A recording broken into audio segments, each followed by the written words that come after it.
So we are going to pick up where we left off and talk about different things that influence a adolescent's development and sense of self. So one of those things are their specific ethnic or racial background. So we know that your ethnic or racial identity can affect your sense of self because of the unique culture that comes with some of those labels. So there are two different ways that you can view society or that society can function. And one of those is the cultural assimilation model. So this is like the melting pot assumption. So this means that if you come into the United States with a specific culture, you should try to adhere as much to the culture of the United States. So approximate as close as you can to the general culture that we all have, which is always changing and evolving. Pluralistic society model says that everyone can maintain their own culture while they're in the United States so that each individual culture can remain. So if the cultural assimilation model is like a melting pot, so like a gum, not even a gumbo, like just a stew where everything kind of meshes together and all becomes very similar in substance and structure, a pluralistic society model is more like a salad. So you all mix together, but you maintain your specific culture or cultural ideas and values. Now, some folks, as they go through this, they can develop something called a bicultural identity. This means that you still belong to your specific ethnic culture and you have certain things that you do within that culture that are different than the majority culture.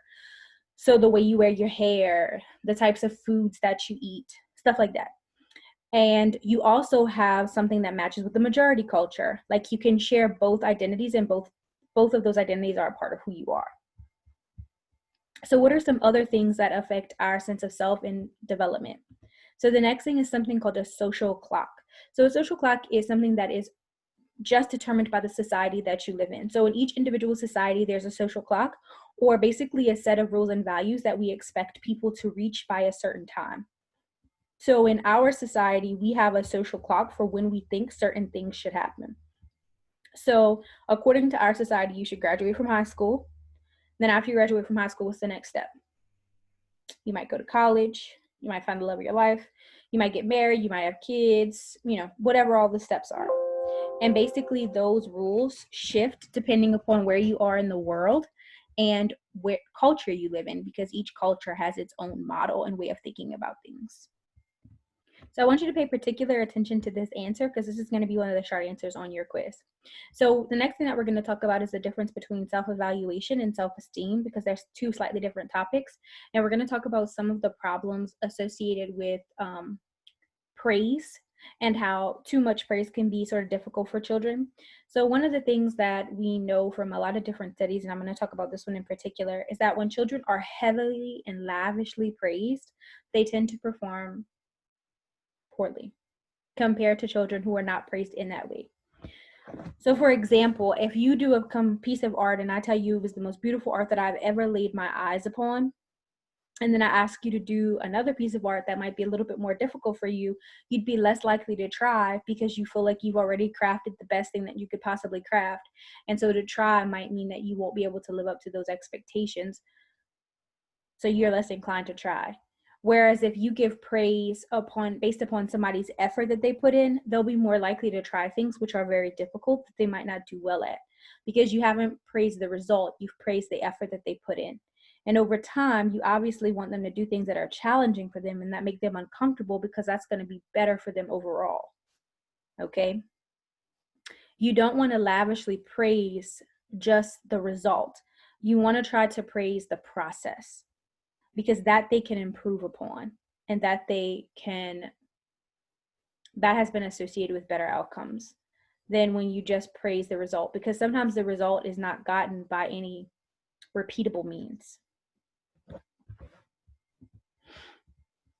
So what are some other things that we've been talking a lot about, different things that might affect the development of self and self-esteem and how we see ourselves.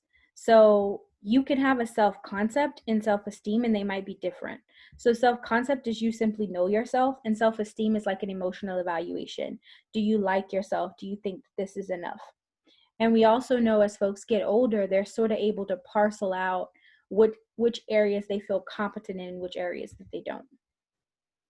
So what are some things associated with this development of self in ethnic and minority groups? So something called social identity theory that we're going to talk about that you might want to. So according to social identity theory, if we are more likely to accept the negative values or stereotypes held by the majority group, we're more likely to accept those things as being true if we feel that there's little possibility of changing the power dynamic. So if you live in a society that looks down upon your particular group, you're more likely to believe those things are true if you have no power to change them, or you don't believe that you have any power to change them. So there are lots of different examples of this. Let's say, for instance, that what are some stereotypes in our society about different groups? There are stereotypes about Black people. There are stereotypes about overweight people or fat people. And you're more likely to believe those stereotypes if you feel like there's no way that you can change society. Now, if you believe that prejudice and discrimination can be reduced, then you blame society for its negative stereotypes because you think that you can change them. And that is usually associated with higher levels of self-esteem. So let's talk a little bit about norming groups, and then we're also going to talk a little bit about careers and working. So another way that adolescents kind of understand themselves and develop this self-concept is through comparison in their peer relationships. So you will often hear adolescents say that, oh, everyone has this or everyone has that. And do they really mean everyone? Have they taken a survey? No, they have not. They have compared themselves to their reference group. That reference group can be like their group of friends that they hang out with, or that reference group can just be the cool kids at school that they compare themselves to. But we know that adolescents use this in order to understand what's normal and what's acceptable.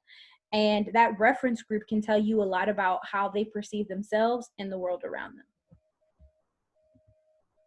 So we're going to talk about, now we're going to talk a little bit about work and some things associated with work, like the common career choices for women.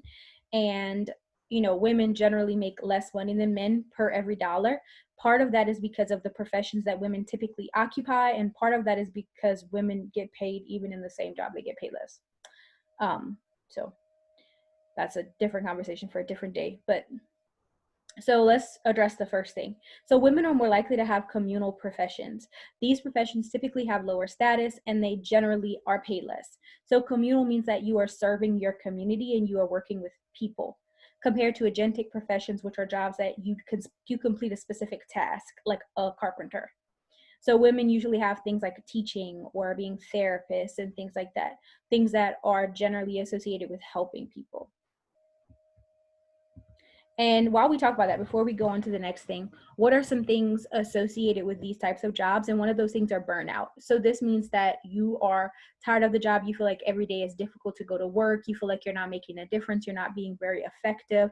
And that is, of course, associated with turnover in a particular field. So if you have burnout, one of the things that you can do to kind of help yourself is to remind yourself to keep the goals really small and to reevaluate the way that you think about your job.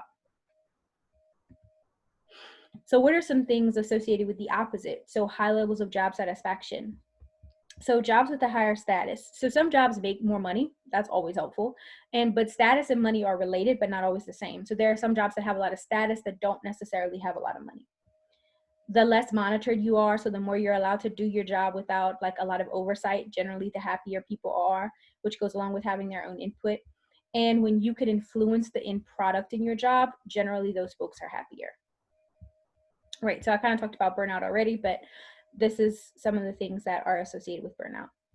And I know I worked in all sorts of different types of therapy and mental health jobs. And one of the big issues that I've always experienced is like, you are often making such small differences to huge societal problems. And that's just difficult to sit with over time. That's it.